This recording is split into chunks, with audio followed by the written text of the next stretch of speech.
everyone, it's Holly and Maya. I'm here with my business partner, Anne-Marie Hoftailing, and we are the co-founders of Story Imprinting. At Story Imprinting, we teach companies the art and science of storytelling. We talk a lot about business development. We talk about all kinds of topics related to elevating your influence and your persuasion as a storyteller and as a human. So if you were into any of that, you hit the subscribe button below, subscribe to our channel. You get all of this great content. We do lots of interviews, lots of little chats like this with cool headwear on our heads, sometimes with a bold lip. I mean, who knows? Just tune in to find out more. Anne-Marie, hello. How are you? Hello. How are you today? I'm doing fantastic. I mean, what could be better? We're both wearing headwear. Things are looking up. Right. I mean, even though it's 1,000,000 degrees, we have our head covering. That's right. So don't let that stop you, kids. Don't let it stop you. So I want to talk to you today about this idea of choosing yourself. This is something we talk a lot about both in individual coaching and in group scenarios when we're working with companies. And it's hard. It's hard to choose yourself, right? It's hard to put yourself first. I know that I have felt that, talk to me at any given point of any given day, and I'm struggling with putting my needs above, that of the kids or the dog or my partner or whatever. So talk to me a little bit about this in your experience. How often is this coming up, this idea that it's really hard to choose to put your needs first? Yeah, I mean, I think that most of our clients have some story in which they are struggling to make a decision about their career, about taking a job, about quitting a job, about launching something new, about taking time for themselves, about professional development. We're launching a program right now. And it's interesting, the amount of email we get from people who say, this looks so interesting and I want to do this so badly, but I'm not sure this is the right time. And really what they're communicating, the subtext is, I'm not sure I'm ready to choose myself. That's what I hear when I read those emails. And I think it's hard uniquely for women, I'm just going to say, and I'm not going to say this doesn't happen for some men, but I can say this because many of our clients are women, though not all.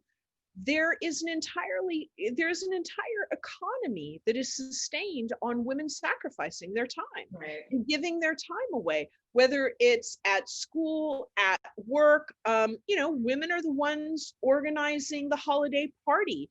Women right. are the ones right now doing all the diversity and inclusion work. Women are the ones. And I think that all of that stuff is pulling us away. It's important stuff. In no way am I suggesting it's not important. What I am suggesting is that it's hard to find a little crack of real estate for yourself, Right, when so much of it is being taken up by our children, our parents who are aging, our neighbors, our needs, whoever it is. And to say instead, I can be a better parent, a better spouse, a better citizen in the world, a better employee, a better professional when I first choose myself, is a really radical way of thinking. It is. And I think, now just against the backdrop of a pandemic, in which our extracurricular lives have been severely curtailed, right? And we're still living in these pretty, small bubbles, right?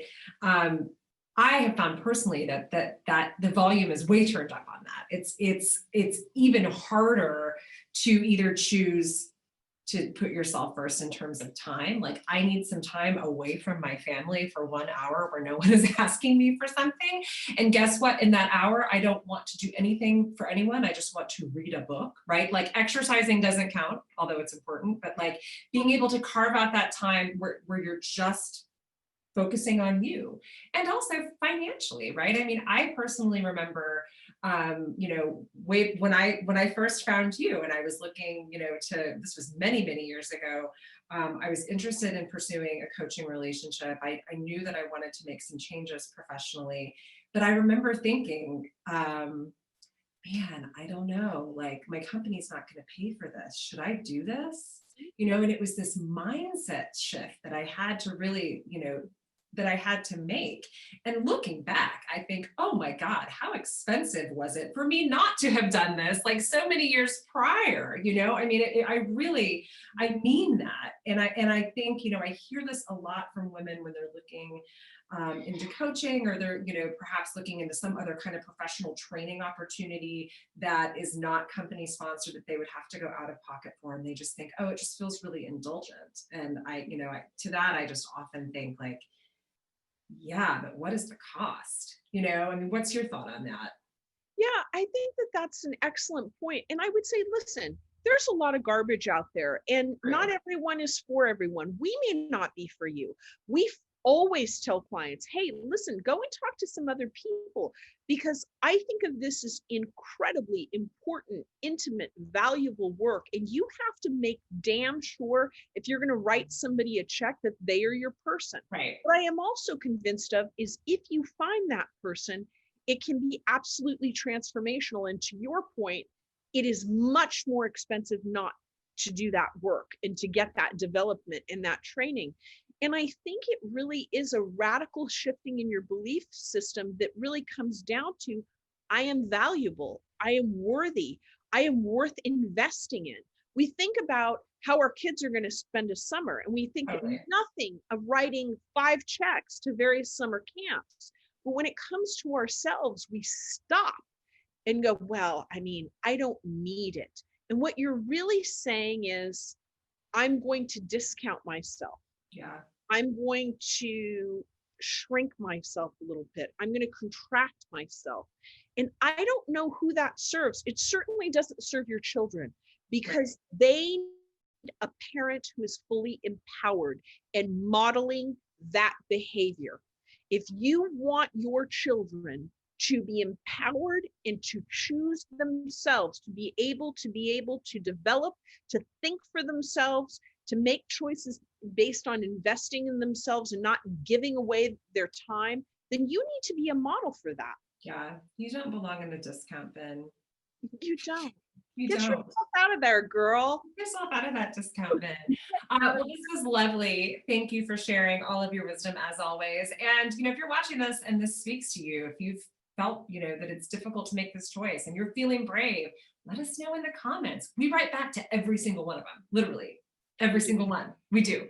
So everyone. And if you're not feeling that brave, you can email us, interact with us. I'm Holly at storyandprinting.com, and Marie is AMH at storyandprinting.com.